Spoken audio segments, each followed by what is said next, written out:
Good afternoon, everybody. We're here at 10 Downing Street to deliver our petition, Women Power at the Decision Table. I'd like to introduce first Mr. David Hencke, veteran lobby correspondent, and refer you to his westminsterconfidential.com blog. If you'd like to say a few words, David?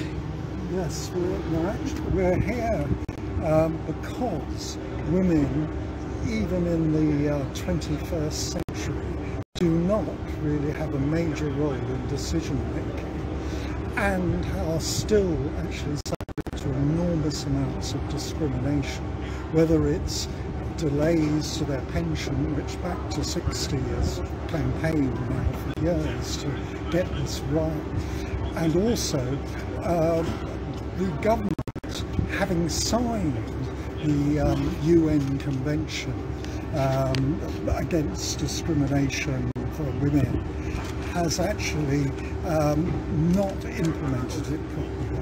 And when the Scottish government, who were Holyrood, tried to do this, they blocked it at the Supreme Court.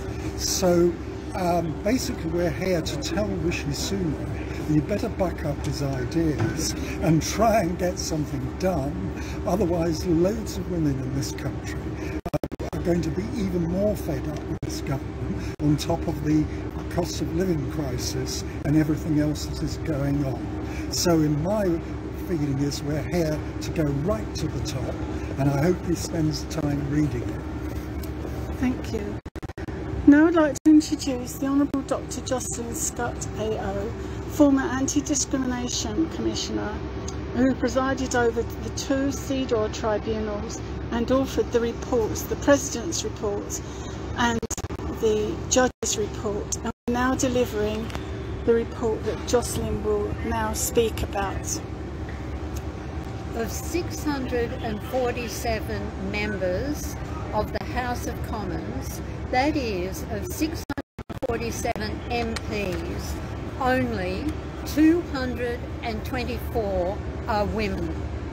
Furthermore, in terms of the upper house, the House of Lords, only 28% of the House of Lords are women.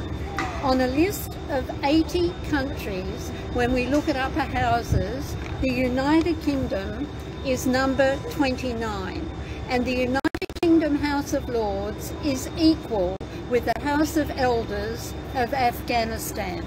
When we come to the question of women, power and decision making, the position in the United Kingdom is lamentable.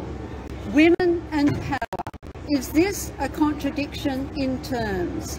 That's what those men in power, with power, holding power, denying power to women say. And yet women in power make a difference. And even if we don't make a difference, women are entitled.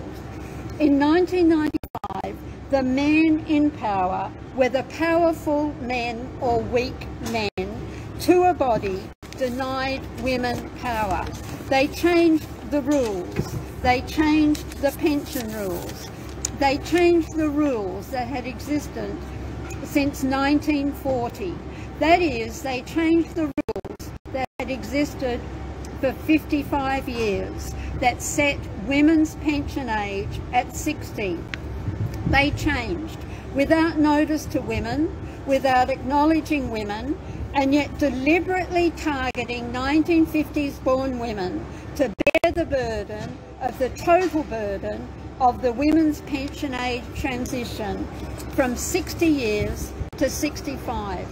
The men in power, whether powerful or weak, ignored women's rights. They ignored women's right to notice. They ignored women's legitimate expectation of notice. They failed egregiously to tell 1950s women their pension age had been changed.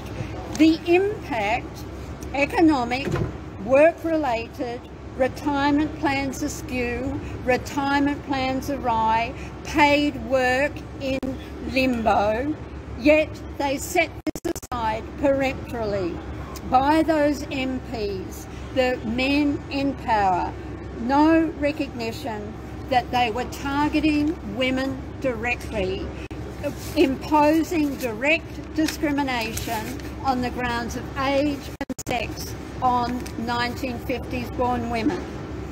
Why? Those men in power, whether powerful or weak men, they considered 1950s women would be written off, ignored, cast aside, cast off.